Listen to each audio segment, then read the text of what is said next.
All right, usually I don't do 4 games, but I'm going to go ahead and play one more today. My last game, I blew a free piece.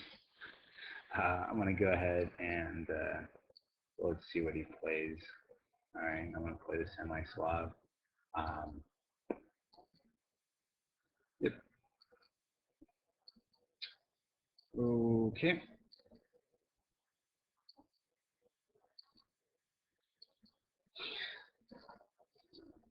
This is one of the issues that I know I've had in some of my slower games with opening prep, is that with the Slav, which I just picked up, roughly I don't want to do that. Roughly a year ago. I know a lot of opening moves, but at least in correspondence with my rating, I probably don't have the greatest understanding for the opening, and that causes some difficulty sometimes. So it's easier said than done, but it's very important to understand the moves you're making and not simply make those moves. I feel like my queen is better suited. I like it on the diagonal to h2. Also, it hits the e5 square, but I don't like it on the c file because the e file isn't likely to open. Problem is, I really need to relieve some pressure on e4. And if he plays f4, he gives me some concessions.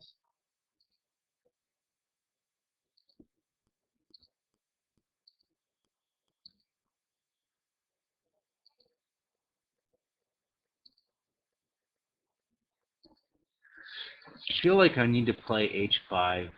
The idea of taking on e5 and then playing something like knight to g5. My biggest issue with this is he can push f5 at some point and really weaken my white scored pawn. And I can't play g6 in preparation in fear of him opening up the file. Opening up the diagonal. Maybe g6 wouldn't have been that bad. I don't know. From a strategy standpoint,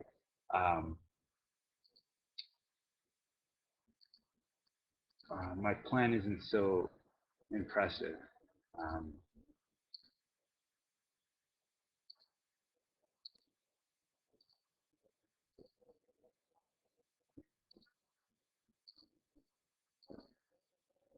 All right, so if I wanted to here, I could lock up with f5. It really weakens me, though.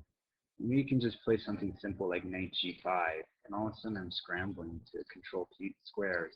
Also, you can play knight g6. My rook is really out of place. Hmm.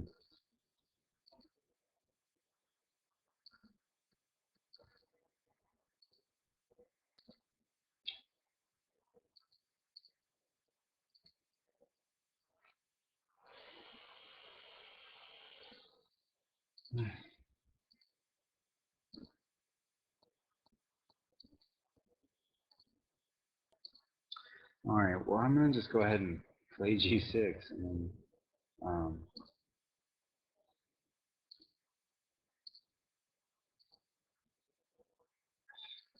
then another idea was knight to f6.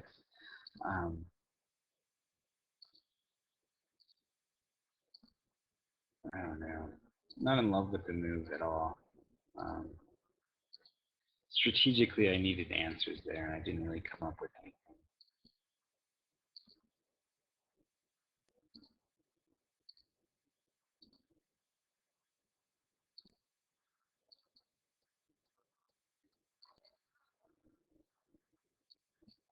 So it takes time on the last move. He's probably thinking, what the heck are they trying to do? Ah, and there I hang on h8. And I just missed the tactic. I was bemoaning my strategic incompetence there. Um, I mean, I guess I could have still taken on e3 here. Knight takes e3. In a speed game, it probably wasn't entirely over. I'm just upset with the way I played that. Um, yeah, it's bad. Um, all right, so I mean c5. I never play this move. I mean, it was ridiculous for me to play it. Um, but I mean, regardless, I never castled. I probably could have just castled here and it would have been a much easier answer. Um, Instead, I tried to be cute and leave my king in the center. You know, once we get to c5 played, I'm not going to castle long because the c file opens so easily. I mean, it's possible, but it really would not be a good choice.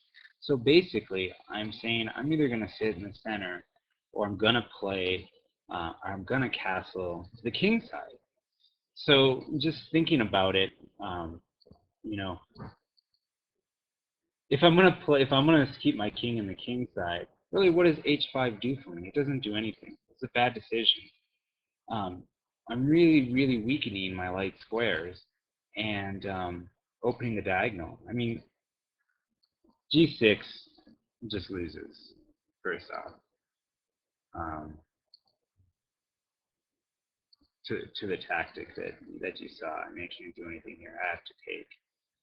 And then after my bishop is hit and the rook is hit. So that's a moot point. G6 is just an awful blunder.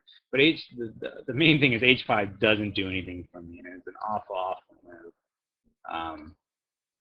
So I think best would be just castle. Queen side is going to be opened. Can't really do anything with my king in the center. I mean, where's my plan? It's not coming from the queen side necessarily. And especially with my queen on a file that's going to open, it's going to be really awkward for me. Well, yeah, well, that was not good. Hope you learned something. I mean, I learned a lesson again that I've probably learned too many times, but you know, they say that from your losses you learn the most, and hopefully from my losses you learn a lot too. So have a good one, and I'm off to work. It's my lunch break, so bye bye.